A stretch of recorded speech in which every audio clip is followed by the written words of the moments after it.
Public ভোদাই হতে চাইলে আমি বানাবো। পাবলিককে ভোদাই বানানোর এই উপায় পুরো দুনিয়াকে জানাবো। আপনি কি করবেন? ভাবতাছি বই লিখবো একটা, পাবলিকরে ভোদাই বানানোর গর্জন। ব্যবসা খারাপ না।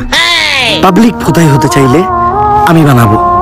পাবলিককে ভোদাই বানানোর এই উপায় পুরো দুনিয়াকে জানাবো। পাবলিক ঠিকই আমাকে বিশ্বাস করবে, ভাববে আমি থেকে যাব, কিন্তু না, তাদের পুং মারা শেষ হয়ে গেলে ঠিকই আমি পালাবো। পাবলিককে ভোদাই বানানোর গর্জন, পৃষ্ঠা নাম্বার 14।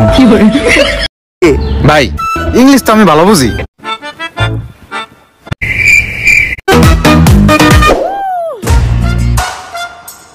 লালু ভাই, এইটা আপনি কার কাছে নিয়ে এলেন? ওনারে চিনস না তুই? উনি অনেক বড় তান্ত্রিক, এই দেশে ওনার লক্ষ লক্ষ মুরিদ। উনি নতুন একটা বই লিখছে, বইয়ের নাম শয়তান ধরার গর্জন। যেই বই পইরা নতুন কইরা লাখ লাখ মানুষ তান্ত্রিক হইতাছে। কিন্তু লালু ভাই, আশেপাশে তো কোনো তান্ত্রিক বা মুরিদ দেখতেছি না। আরে ওগুলা তো সব ফেসবুক আর টিকটকে।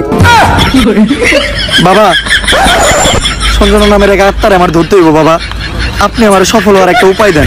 যদি সফল হতে চাও তাহলে আমার লেখা এই বইটি নাও, শয়তান ধরার গর্জন। এই বইটি নেওয়ার সাথে সাথেই তোমার জীবনে থাকবে না কোনো অর্জন। আমি কথা দিয়ে কথা রেখেছি, শয়তান আসেনি তো ফিরে। আমি শয়তান তাড়ানো গল্প লিখেছি আমার সারাটি জীবন ধরে।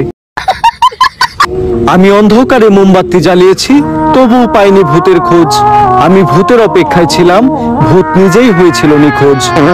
শয়তান ধরার গর্জন, পৃষ্ঠা নাম্বার 14। বাবা, এটা তো মন্ত্র না, ছন্দ কইলেন। মার্কেটে আপাতত ছন্দই চলে।